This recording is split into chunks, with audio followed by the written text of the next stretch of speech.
va a ser la glicemia. Entonces, la gracia que vamos a poder observar a través del test que vamos a realizar es en lo que se basa el test de tolerancia a la glucosa. ¿Se recuerdan de lo que es el test de tolerancia a la glucosa? ¿Alguien me puede explicar cómo se hace la parte clínica? ¿De qué va? O sea, un hemoglucotés en ayuno, luego un cheque de azúcar, y luego todo. Ya. Dice hemoglucotés, un shot de glucosa que tiene asqueroso y después otro hemoglucotés. ¿A cuánto tiempo? A las 2 horas. Ya. Sí y no. Sí, el hemoglucotés va. Cuando se hace en clínica, el hemoglucotés va cuando el paciente llega, ¿no es cierto?, a hacerse el test de tolerancia a la glucosa. ¿Por qué ese es un hemoglucotés? Porque tenemos que discriminar si el paciente ya viene con una etapa de prediabetes o diabetes, ¿no es cierto?, o si viene con glucosa basal normal. ¿Cuál sería la glucosa basal normal en ayuno? Menos de 100, muy bien, ¿vale? Entonces, si tenemos un paciente que tiene sobre 100 o está en 120, etcétera, ya no se puede realizar el test de tolerancia, ¿ok? La técnica o el estándar, por así decirlo, de donde se determina la glicemia y que vale para este tipo de test es la glucosa venosa, ¿qué quiere decir? De la sangre de las venas, ¿ya? Ahora, para efectos prácticos, nosotros vamos a determinar en la sangre capilar. ¿Ok? ¿En qué otra? ¿Dónde más se puede determinar glucosa en un paciente para ver la glicemia? Que se recuerde, como control. Diabético tipo 1, diabético tipo 2. Sí, pero que sí, hemoglobina glicosilar, que ya vamos a ver para qué es, pero ¿qué otra forma tienen los diabéticos o las personas que viven con diabetes, ¿no es cierto?, de mantenerse la glicemia o en realidad medirse la glicemia? El tipo 1 generalmente tiene como una cajita aquí que se pone. Correcto, la cajita acá se le llama un monitor continuo de glucosa, ¿vale? El monitoreo continuo de glucosa es lo que está ahora en el boom para las personas con diabetes tipo 1. Se está aumentando para el diabetes tipo 2 y hay un proyecto muy interesante que lo va a hacer un grupo de investigadores muy interesante, la diabetes gestacional, ¿vale? Así que ahí se está aumentando porque la gracia que tiene eso es que ve dinámicas glicémicas, va leyendo las glicemias cada 5 minutos, ¿vale? Entonces ahí se ven bien los picos de glucosa, cómo baja la glucosa, los alimentos, cómo aumentan y cómo disminuyen la glicemia. Entonces, lo basal, o sea, lo que necesito que entiendan es que hay 3 tipos de mediciones de glucosa: la glucosa venosa, la capilar y la tisular. La venosa y la capilar son sumamente parecidas y la tisular tiene las mismas mediciones, pero tarda un poco más en el sentido de determinar, por ejemplo, las picos de glicemia, porque hay que pensar que la tisular es cuando ya se reparte la glicemia a todo el organismo. ¿Se entiende? Sí, porque ve en el tejido la tisular, ¿vale? En cambio, la venosa es la que, o sea, por ejemplo, lo que vamos a ver ahora va a ser el símil con la capilar, que vamos a encontrar más o menos parecidos niveles a la glucosa venosa, ¿vale? Eso. El profesor les solicitó a 5 valientes voluntarios para que se hicieran el test de tolerancia a la glucosa. Entonces, ¿dónde están los 5? 1, 2, 3. 3, ¿quién más? 4. Ahí está, definido, pero con nombre. Ahí igual tiene que ser como lo de los juegos de la... Literalmente, porque tienen que venir en allí. Ya, entonces, lo que vamos a hacer primero con estos compañeros, y vamos a resolver... Solo... También había lo que quería. No, yo ya veo que toman desayuno, podrían haber esperado 5 minutos. ¿Alguien va a hacer postprandial? Tú. Ya, genial. ¿Sabes lo que es el postprandial y la diferencia entre el test de tolerancia y la glucosa? Correcto, en ayuno, pero después de comer, ¿vale? El postprandial se difiere del test de tolerancia a la glucosa porque el test de tolerancia a la glucosa es más correcto, es más estandarizado. El del test de tolerancia es un monto fijo de glucosa que se tiene que tomar en un tiempo determinado, ¿vale? Y bueno, y el postprandial es en realidad le dicen al paciente vaya a tomar desayuno y después vuelva, porque igual la idea es como ver cómo va a ser. En clínica, chicos, se hace 2 mediciones. ¿Se acuerdan en qué tiempo? 2 mediciones de qué? 2 mediciones de glucosa. En el test de tolerancia a la glucosa. Antes y después. ¿Cuánto tiempo? 2 horas después. Muy bien. Tenemos las 0 y a las 2 horas. Entonces a las 2 horas ya tendríamos que tener una glicemia más o menos normalizada. Lo que vamos a hacer ahora en el práctico es que vamos a hacer múltiples mediciones. Vamos a hacer de 0, 15, 30, 60 y 2 horas. ¿Vale? ¿Cuál es la gracia de eso? Es que vamos a ver el pico de glucosa. ¿Ya? Solo, bueno, por términos prácticos y de que estamos acá practicando y vamos a ver si hay alteraciones o si hay niveles altos de glucosa, por favor, vayan al médico, porque van a medicarse que tienen que termina con la glicemia. ¿Ha pasado años anteriores, profe? Sí, se ha pasado años anteriores. No persona diabética, pero sí con una resistencia a la insulina, o sea, perdón, una resistencia una intolerancia a la glucosa, porque a las 2 horas todavía le parece muy elevado. ¿Vale? Así que igual eso sirve como de screening. Así que, ¿consultas o dudas? ¿No? Sí. Sabía que la glucosa venosa del alcohol estándar no se llama sangre capilar. ¿Y la sangre tisular cómo se llama? La glicemia tisular, no es sangre, es glicemia tisular. Eso es a través de un filamento que tiene el monitor continuo de glucosa. ¿Vale? Va a depender de cada monitor el cómo se hacen las mediciones. No me recuerdo muy bien cómo utiliza el que más utiliza la agua, pero también hay unos marcas chinos por ahí andando y que tienen lo mismo estándar del agua y son más económicas, ¿vale? Pero eso.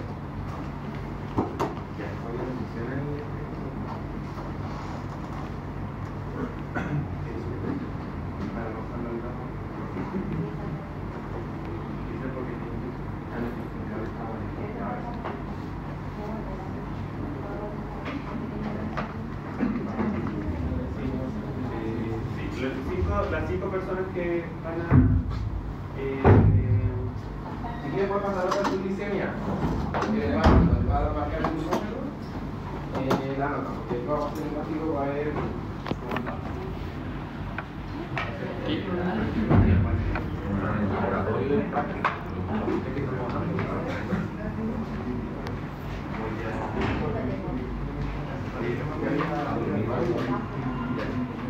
Ya esperamos un ratito porque yo no tengo ya, con esto vamos a lo de la diabetes, esto ya lo han visto, así que va a ser cortito más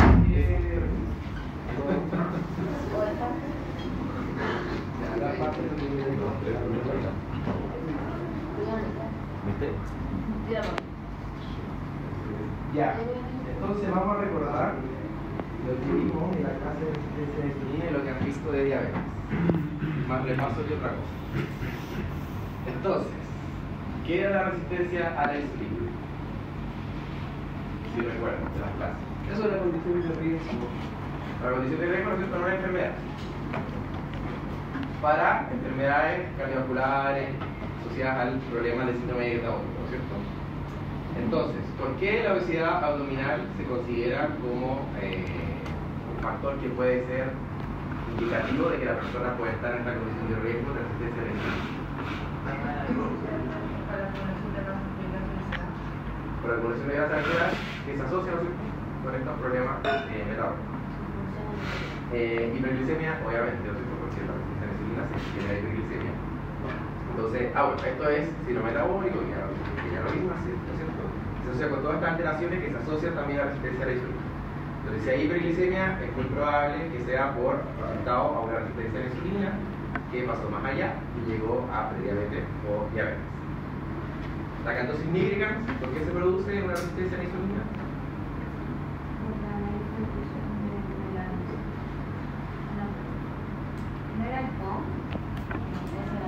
Esa es la de la CTA. Lo que pasa... No, en este caso es porque la insulina también activa los receptores de IGF-1. Si en un estado de resistencia a la insulina, ¿cómo están los niveles de insulina? Están elevados, hay una hiperinsulinemia. Entonces, por mucho tiempo. Y la insulina es capaz de activar estos receptores. Entonces, al estar activados por mucho más tiempo, se activan los receptores de IGF-1 y hay fibroblastos. Y en la piel, ¿no es cierto? En los lugares de la piel donde hay más roce, que son activados en parte por este receptor. Entonces, la insulina, al activar estos receptores, estimula los fibroblastos porque provoca más matriz y proliferen, y también se puede convertir incluso en tejido adiposo dentro de la piel. Y hace que se engrose la piel en la zona donde hay más roce, en la parte del cuello y de la axila. Y eso hace que se acumule, no que se activen los melanocitos para producir más melatonina, sino que es que se engrosa la piel en esa área y por eso se ve un poquito más oscuro, más áspera, más gruesa, por eso se usa la cartosinemia, la hiperglicemia, que la insulina es capaz de activar los receptores de IGF. ¿Por qué hipertrigliceridemia y bajos niveles de HDL?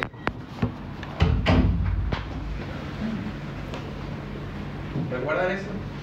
No recuerdan. La insulina, ¿no es cierto?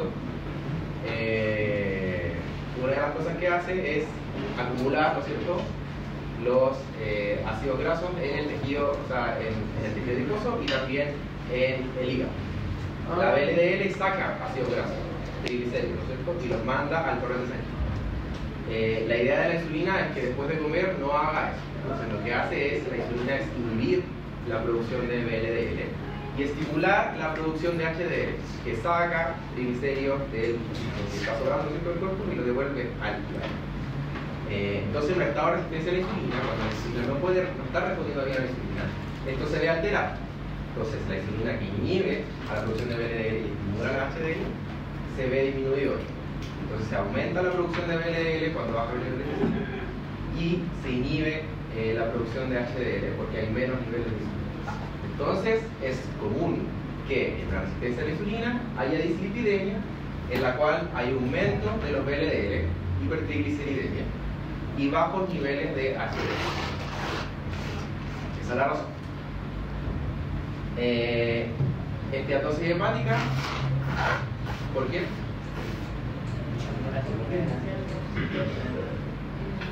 Sí. Mira, aquí me cambié la sigla. La sigla es NASH. Sí. Esta es la sigla antigua de la esteatosis hepática. Pero bueno, la esteatosis hepática asociada a disfunción metabólica. Eso es lo que significa la sigla. Entonces, en este caso no es por alcohol, sino que es por.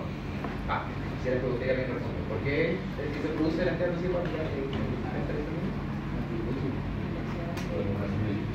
Por acumulación de lípidos estimulada por la insulina, por la hiperinsulinemia en estado postprandial, que aumenta tanto que estimula la acumulación de triglicéridos en el hígado.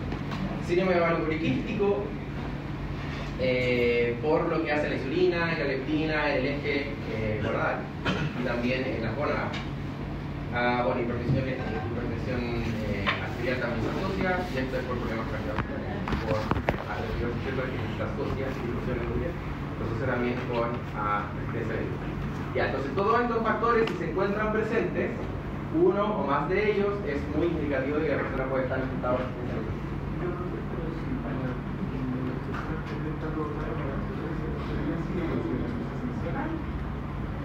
Sí, se llama esencial porque no hay ninguna causa secundaria asociada que se conozca que genere esa hipertensión.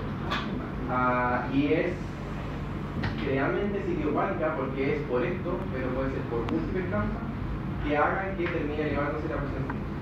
En este caso, por problemas en los vasos sanguíneos, que se produzca más vasoconstricción de los vasos sanguíneos que hace que se aumente la presión sanguínea. No se sabe qué es lo que genera, si es la misma hipertensión puede generar resistencia a la insulina, pero también la resistencia a la insulina puede generar hipertensión. Es como que cuando hay una, la otra está, generalmente. ¿Qué causa qué? No se sabe, pero está muy asociado la resistencia a la insulina con hipertensión y con disfunción endotelial. ¿Lo vimos? ¿Disfunción endotelial? Sí. Eso se asocia mucho con resistencia a la insulina. Es como que estaba proinflamatorio en obesidad, en diabetes, en estas enfermedades de síndrome metabólico, siempre están asociados con bueno, disfunción arterial, hipertensión. Y la no esencial, bueno, es la más común de la hipertensión. Entonces, lo que se usa es estos factores que veíamos asociados, ¿cierto? Que lo vimos en la clase, y el índice OMA-IR. Entonces encontré que la Sochet aconseja un punto de corte de 2.6 para el OMA-IR. No lo llevan todos los laboratorios porque, como habíamos visto en la clase, ¿cierto? Depende del test que se use. Es demasiado, dependiendo del test, es un ensayo que se use para medir los niveles de insulina, es cuánto va a dar el punto de corte en ese laboratorio. Entonces anda por ahí. Tiene que tomarse por 2 muestras seriadas en un lapso de 10 a 15 minutos para poder decir, ok, ya está, esta es la insulina que voy a utilizar para el índice, para el OMA-IR. Entonces este es el test que se utiliza normalmente, ¿cierto? Y que está muy está correlacionado con el gol estándar, que es el acá, el clamp hiperinsulinémico Eubicet, que no se hace normalmente.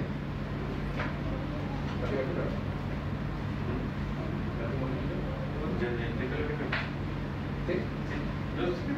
Ah, ya van a ir pasando de la... Sí, van a ir. Ah, ya, vale. Entonces, este test no se usa normalmente en clínica porque es más complejo de hacer, se usa más en investigación. Este sí indica realmente, ya, esta es la resistencia a la insulina, la persona tiene o no tiene. Tampoco es punto de corte, en realidad es como para comparar, es decir, cuán resistente es una persona en comparación a otra. Entonces, es complejo porque la persona se le ponen 2 catéteres. Y por un lado se ingresa insulina y por otro lado se ingresa glucosa. La idea es mantener los niveles constantes de insulina en 100 unidades por ml y ver cuánta glucosa se necesita agregar, cuánto se le va agregando glucosa a la persona para que sus niveles se mantengan en 90 miligramos por decilitro. Entonces, por un lado se le va inyectando insulina, o sea, ingresándolo, ¿cierto? Se le va ingresando insulina para que se mantenga en sangre estos niveles constantes y se ve cuánta glucosa tengo que agregar para que se mantengan esos niveles. Entonces, lo que va a indicar esto es cuánta glucosa es la que necesito agregar para que se mantenga 90 miligramos por decilitro. Si la persona... La glucosa plasmática. Que se mantenga la glucosa plasmática en 90 miligramos por decilitro. La glucosa en sangre. Entonces, dura bastante rato. Aquí se ven 2 horas que la persona que tiene que estar con el catéter se le tiene que estar ingresando insulina y a la vez midiendo los niveles de glicemia. Entonces, mientras más glucosa se haya tenido que agregar a la persona para mantener los niveles de glicemia en 90, significa que la persona tiene menos resistencia, porque la insulina es más eficaz. Si no se le tiene que agregar nada de glucosa y la persona mantiene los 90 miligramos por decilitro con poca glucosa, esta persona es más resistente a la acción de la insulina. Entonces esto es el test que se utiliza y que lo pueden ver en los casos donde se hace investigaciones de resistencia a la insulina. Se utiliza este test. Entonces con este es el que se compara el OMA-IR y los estudios muestran que el OMA-IR se puede comparar fielmente con este clamp hiperinsulinémico Eubicet. Entonces, este es el gol estándar para poder decir que esta persona tiene resistencia a la insulina, pero no se hace normalmente. Entonces, lo otro que se hace, lo que comentaba el profesor Fabián, es el test de tolerancia a la glucosa, que también lo vimos ahí, o sea, lo vimos el test, lo que vimos que pasaba con la resistencia a la insulina. Entonces, en resistencia a la insulina, para mantener los niveles de glicemia normales, ¿cierto? En una persona que tiene resistencia a la insulina, sin prediabetes ni diabetes, los niveles de glicemia se mantienen relativamente normales, pero lo que pasa es un cambio en los niveles de insulina. Entonces, también se ha propuesto que podrían medirse los niveles de insulina para decir si la persona tiene o no tiene resistencia a la insulina en este test de tolerancia a la glucosa. Entonces, se dice que en un corte mayor a 100, mayores a 100, 60 miliunidades por ml a los 60 y a los 120 minutos, acá, la persona probablemente tenga resistencia a la insulina, si es que la insulina está por sobre eso. Pero se termina igual confiando en el índice OMA-IR, o sea, solamente en lo que pasa en ayunas, porque también es bastante variable el resultado que dan en estos puntos de corte. Entonces al final no se hace. En el test de tolerancia a la glucosa normalmente no se mide los niveles de insulina porque no es necesario. Se usa solamente el OMA-IR si se quiere evaluar que una persona tiene resistencia a la insulina. Entonces, como habíamos visto, es una condición de riesgo. Normalmente no se hace tratamiento, sino que se le indica a la persona, bueno, el tratamiento es solamente cambios en la dieta y ponerse a hacer ejercicio, porque está en una condición de riesgo para bajar el riesgo, nada. Entonces, el consejo es, si estamos bien, los niveles de glicemia, solamente medidas no farmacológicas, que sería eso, hacer ejercicio y comer sano, dieta mediterránea. Si la persona, como he visto, ¿cierto?, se asocia la resistencia a la insulina con síndrome de ovario poliquístico. En general, las mujeres que tienen síndrome de ovario poliquístico tienen resistencia a la insulina. En este caso, si es que la persona quiere quedar embarazada y tiene problemas por su síndrome de ovario poliquístico, ahí sí se recurre al tratamiento, las medidas no farmacológicas más la metformina. ¿Qué es lo que hace la metformina? Entonces sabe el mecanismo, pero ¿qué es lo que termina haciendo en el caso de la insulina? Se civiliza la acción de la insulina, o sea, hace que la insulina pueda responder mejor activando su receptor para el objetivo. Y bueno, en el caso de que ya haya alteraciones de la glicemia, igual, medidas no farmacológicas y metformina. Entonces, recordando un poco lo que va pasando, la progresión, ¿no es cierto? Partimos con una resistencia a la insulina. Aquí está. La resistencia a la insulina, en la línea azul está mostrada aquí a lo largo de los años, ¿no es cierto? Entonces comienza primero una pequeña resistencia a la insulina que va aumentando por todos estos factores que veíamos, ¿cierto? Y luego se mantiene por siempre, si es que la persona no cambia sus hábitos de vida. Al ir aumentando la resistencia a la insulina, llega un punto en donde no se pueden controlar los niveles de glicemia. Lo que veíamos en el grafiquito que vimos en la casa. Cuando no se logran controlar los niveles de glicemia, empieza a alterarse la glicemia en ayunas y la glicemia postprandial.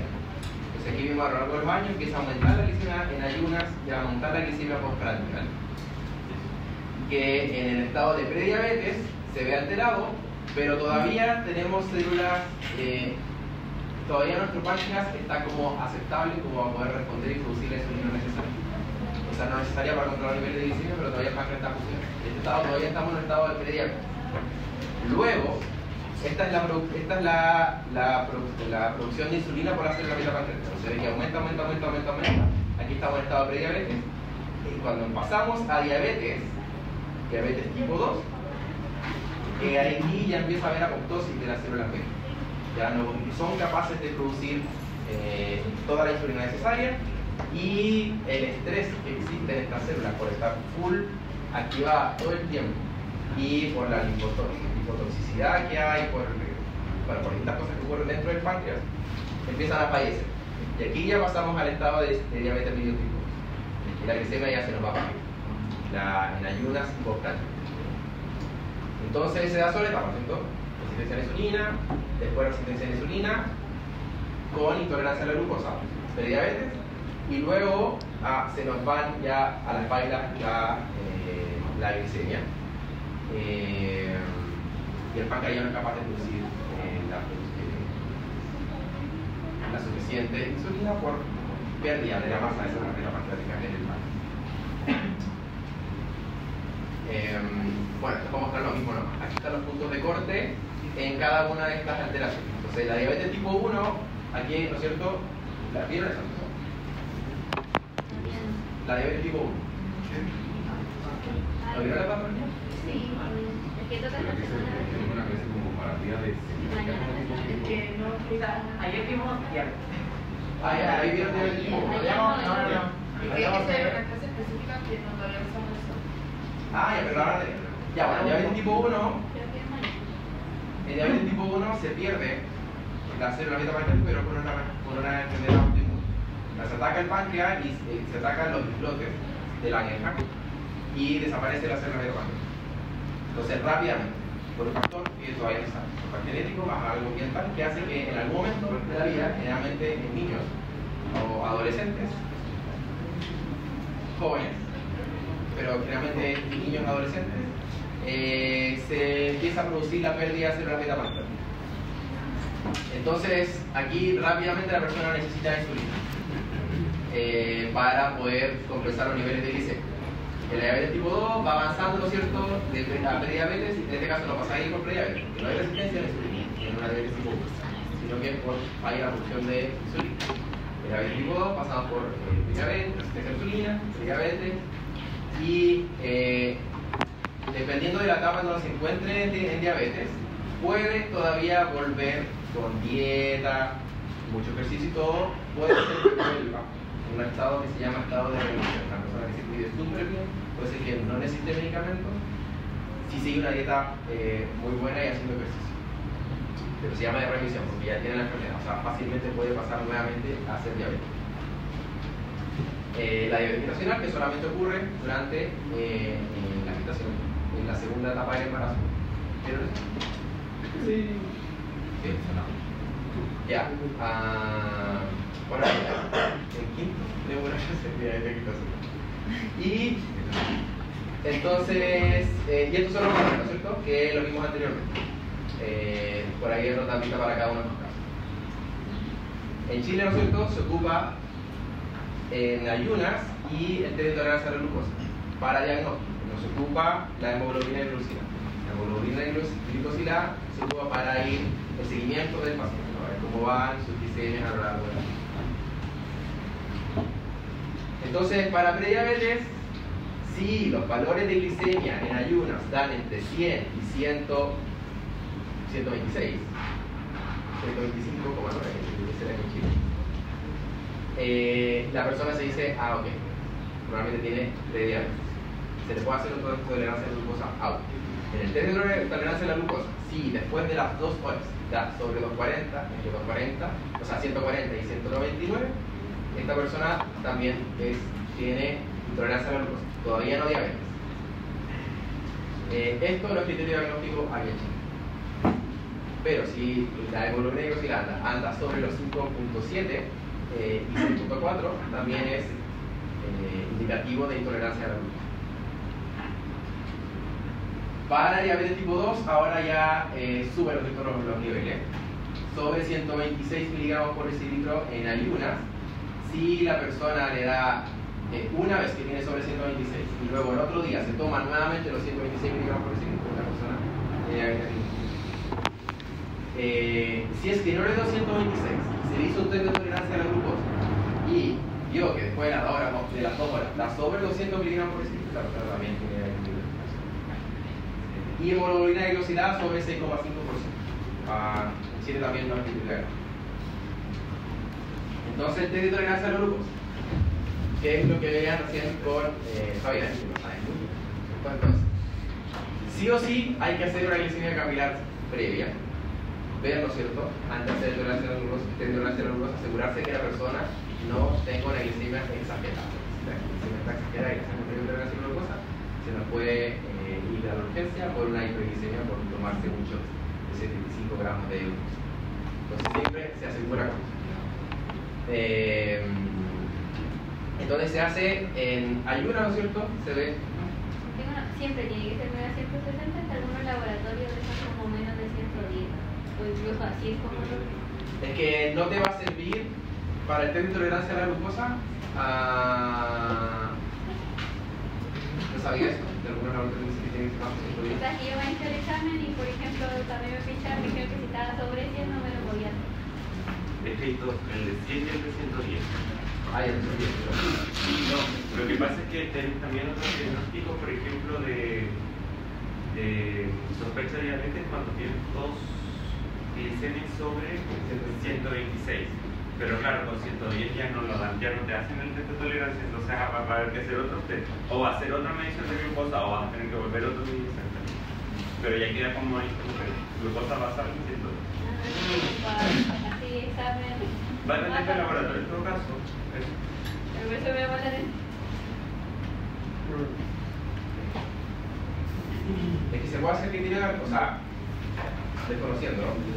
Se puede hacer, se puede decir que la persona tiene prediabetes, intolerancia a la glucosa, solamente con la glicemia basal, sin hacer el test de intolerancia a la glucosa.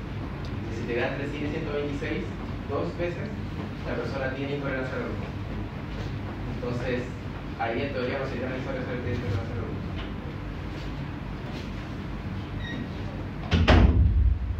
Ya, entonces se da un shot de 75 gramos, un shot.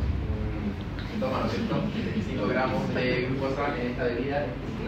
Van probando ese compañero. El terrible mal. Y glicemia en sangre después se ve a las 2 horas. Entonces, dependiendo de los valores que dé a las 2 horas, como lo que vemos siempre, se ve si tiene normal, intolerancia a la glucosa o diabetes. Que eso es lo que van a hacer los 5 compañeros que van ahora. No se le va a tomar solamente las 2 horas, sino que vamos a tratar de agarrar el pic de glucosa luego de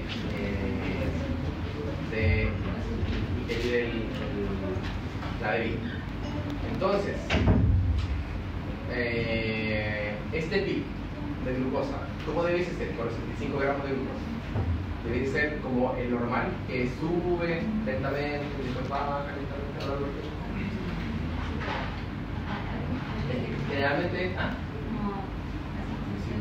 este es un pic rápido, ¿no es cierto? Porque es glucosa directa, solamente glucosa y el líquido. ¿Se recuerdan de las clases de cultura? Los carbohidratos se absorben rápidamente, y más si es glucosa directa. Entonces la idea es que suba rápidamente la glucosa en sangre y luego va a ir cayendo por el tiempo.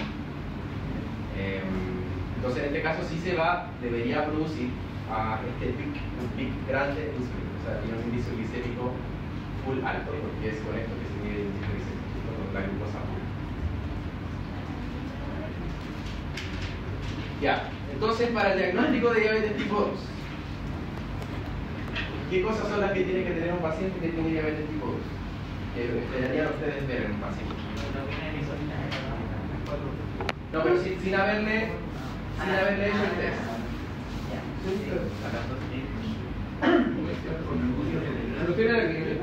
Sí, a ver, dale. Sí. ¿Qué cosa?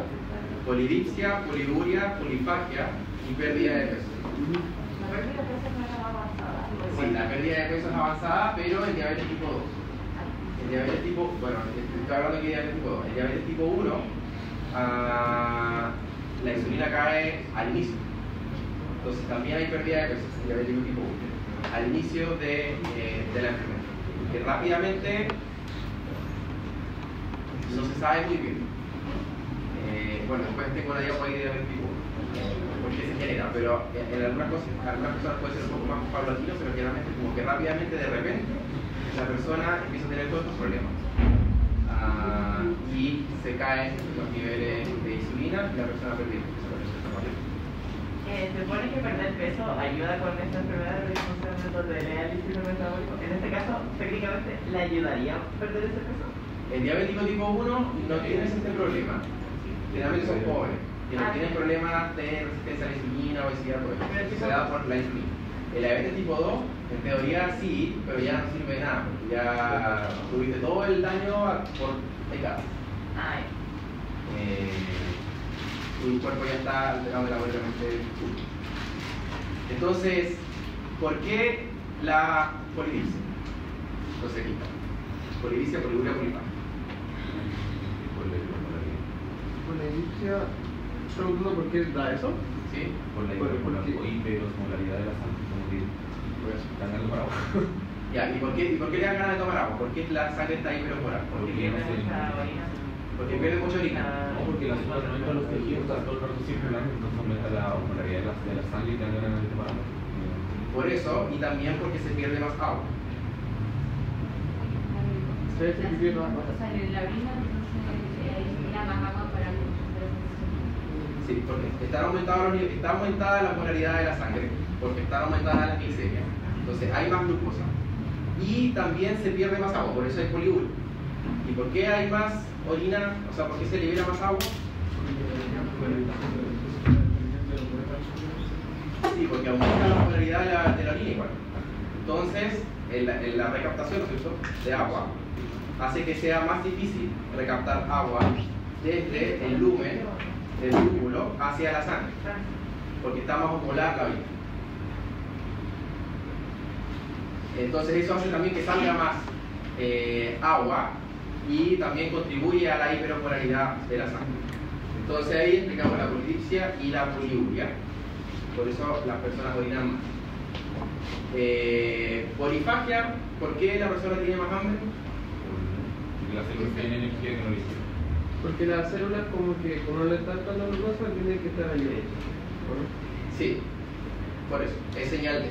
Además de, en el caso de diabetes mellitus tipo 2, están alterados el control del ingesto.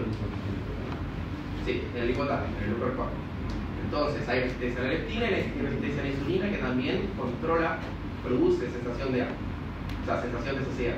Entonces no están inhibidas, sino que está reducida la respuesta a las señales que producen sensación de saciedad. Y bueno, la baja de peso es por la insulina. En una diabetes mellitus tipo 2 muy avanzada, los niveles de insulina caen tanto que se produce baja de peso. Pero el tipo 1 baja al inicio porque la caída de insulina ocurre en el inicio. Esa es la causa de que se genere la diabetes. Entonces esos son los síntomas clásicos de diabetes. Glicemia de ayuda tiene que ser mayor o igual a 126 miligramos por decilitro, el test de tolerancia a la glucosa sobre 140, o sea, sobre 200. Bueno, este es el que está acá. Ya. Entonces, los screenings se tienen que hacer sí o sí en personas que están en riesgo de tener diabetes mellitus tipo 2, en este caso estamos hablando.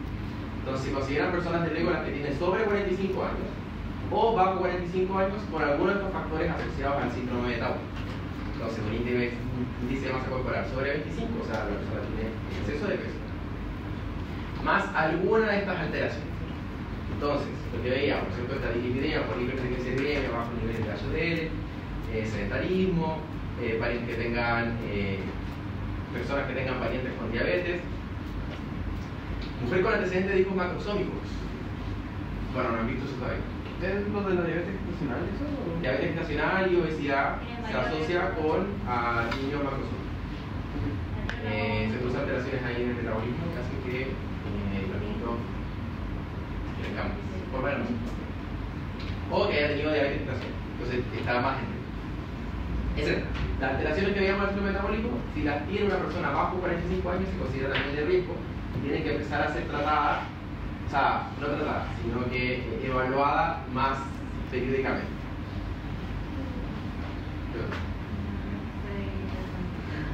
Ya. Entonces, para estas personas que están en mayor riesgo, cada 3 años tienen que hacerse estos exámenes. Supone que el sistema público cita a la persona para que vea que se haga el examen para ver si tiene ya síndrome de glucosa o diabetes. Están como control. Entonces, si la glicemia da bajo 100, la persona está normal, no pasa nada, en 3 años más o menos. Si la glicemia está entre 100 y 125, intolerancia a la glucosa. Aquí por eso me llama la atención lo que se supone que tiene que hacerse un test de tolerancia a la glucosa. Pero puede ser que no siempre se haga, porque también puede ser porque te dé 2 veces la glicemia de la entre 100 y 125. Si te da normal, no hay problema, pero diabetes tienes que iniciar en el normal. Si tienes, si tienes prediabetes, ¿no es cierto?, pasas a ejercicio de diagnóstico farmacológico, ¿no es cierto?, más metformina. Y si ya da sobre 126, la persona tiene diabetes tiene que seguir el tratamiento de diabetes. Entonces, el tratamiento. Personas con prediabetes o diabetes, sí o sí, se les da metformina. Y también sulfiduro y gas, que estimulan la producción de insulina, afectando directamente a las células beta pancreáticas, que empieza a producir más insulina, produce una despolarización de las células beta. ¿Se recuerdan? Como se puede liberar, se produce una despolarización que estimula, ¿no es cierto?, la salida de la vesícula desde la célula beta pancreática. La metformina y las diazolidinidionas aumenta la sensibilidad a la acción de la insulina, o sea, reduce la resistencia a la insulina. Y también inhibidores de PP4, que es una enzima que degrada a la GLP-1. ¿Recuerdan lo que hacía la GLP-1? Aumentar la función de la insulina, pero una incretina. Sí, es una incretina liberada por el sistema digestivo. La semaglutida, los Ozempic y todos estos son análogos del GLP-1. Y hace varias cosas, y dentro de las cosas que hacen es actuar como incretina, estimulando la salida de insulina por el hígado. Entonces, se ocupan esto, o también se puede ocupar ahora el análogo de semaglutida, que son, o sea, análogo de GLP-1 como el semaglutida. Entonces, en este caso, primero se trata de bajar la resistencia a la insulina y que la persona pueda controlar los niveles de glucosa solamente con el ejercicio, más la dieta, más los medicamentos, sin ocupar la insulina, sin tener que inyectar insulina. Si esto no se logra controlar, bueno, se van haciendo, cada cierto tiempo se van haciendo exámenes, más se va midiendo la hemoglobina glicosilada. Bueno, pero se va midiendo aquí la hemoglobina glicosilada para ver cómo van los niveles de glicemia. Si es que no mejora, se tiene que ocupar insulina. Entonces, si se ocupa generalmente esta insulina, que es una insulina que es relativamente dura por un tiempo, es como la insulina basal, se mantiene ahí para mantener los niveles de glucosa. Y también se puede usar insulinas de acción rápida, que son utilizadas como para los estados postprandiales. De acción rápida significa que se liberan rápidamente a la sangre y bajan los niveles de glucosa en el estado postprandial. La hemoglobina glicosilada, ¿por qué se utiliza? Esto lo vieron también nosotros. La glucosa, cuando está. Normalmente la glucosa glicosila las proteínas. Dentro de ellas a la hemoglobina. Mientras más glucosa haya, ¿no es cierto?, más hemoglobina va a ser glucosilada. Y esta reacción es irreversible, o sea, relativamente irreversible. Entonces se acumula la glucosa en la hemoglobina, que es la glicosilada. Y como los glóbulos rojos tienen una vida media de 2 a 3 meses, se puede ir viendo como el promedio de las glicemias que tiene la persona. Eso es lo que muestra la hemoglobina glicosida. Entonces, podemos cachar si la persona está mintiendo o no, que se está cuidando bien para los niveles de glicemia, teniendo la hemoglobina glicosida. O sea, ustedes que son los médicos que van a estar viendo su paciente. Yo. Ya, y diabetes mellitus tipo 1, que lo van a ver después. Por alguna razón se produce una respuesta autoinmune que ataca a las células beta pancreáticas. Entonces, en este caso tenemos una persona que tiene el 100% de sus células beta pancreáticas, que de a poco empiezan a disminuir por esta respuesta autoinmune que ataca al páncreas. Fíjense que tenemos una sobremasa, mucha cantidad de células beta pancreáticas, más allá de lo necesario para mantener el mínimo necesario de insulina para nuestro cuerpo. Recién cuando se ha destruido alrededor del 80% de las células beta pancreáticas, o sea, cuando tenemos recién un 20%, bajo ese 20%, recién ahí empiezan a aparecer los síntomas de diabetes. Recién ahí el páncreas no es capaz de producir toda la insulina necesaria. Entonces tenemos más células beta de lo que necesita nuestro cuerpo, como vaca, en el caso de se pierde el 80% de la masa y recién ahí empieza a producirse la diabetes. En este caso tipo. Entonces, en este caso son generalmente personas jóvenes,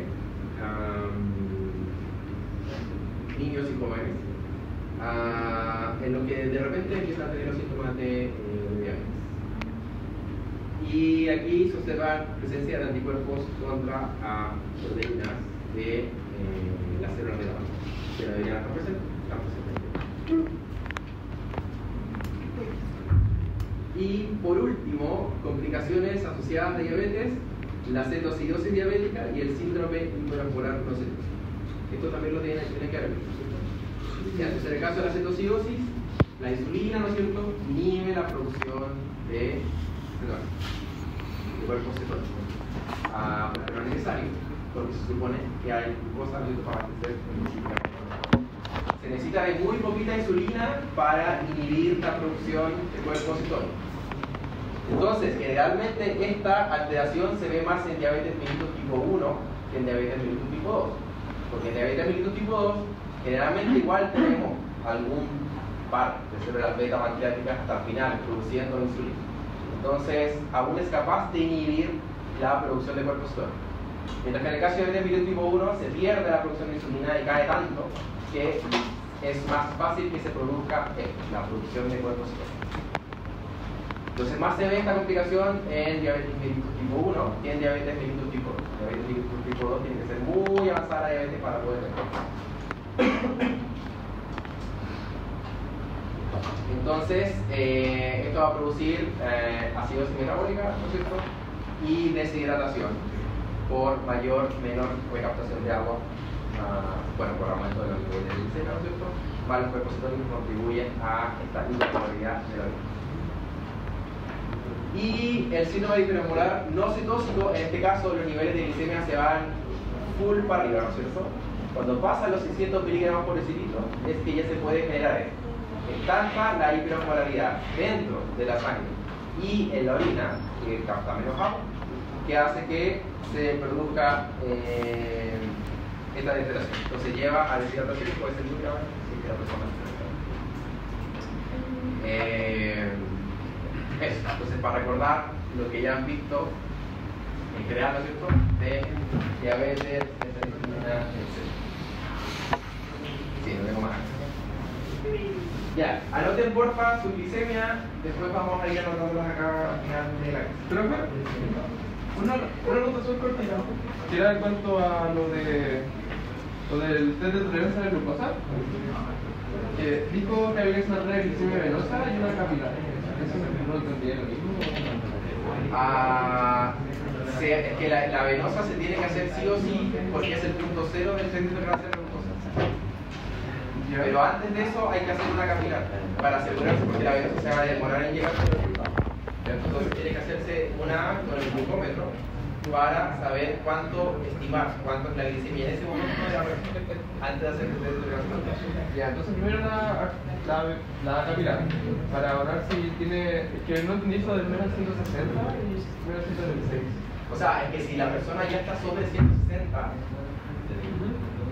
muy probablemente tiene diabetes, entonces le podéis dar, no puedes hacerle y tampoco te hace que o comió, o recién comió, entonces le va a servir, o puede ser que tenga diabetes y la podéis matar por un programa de luz.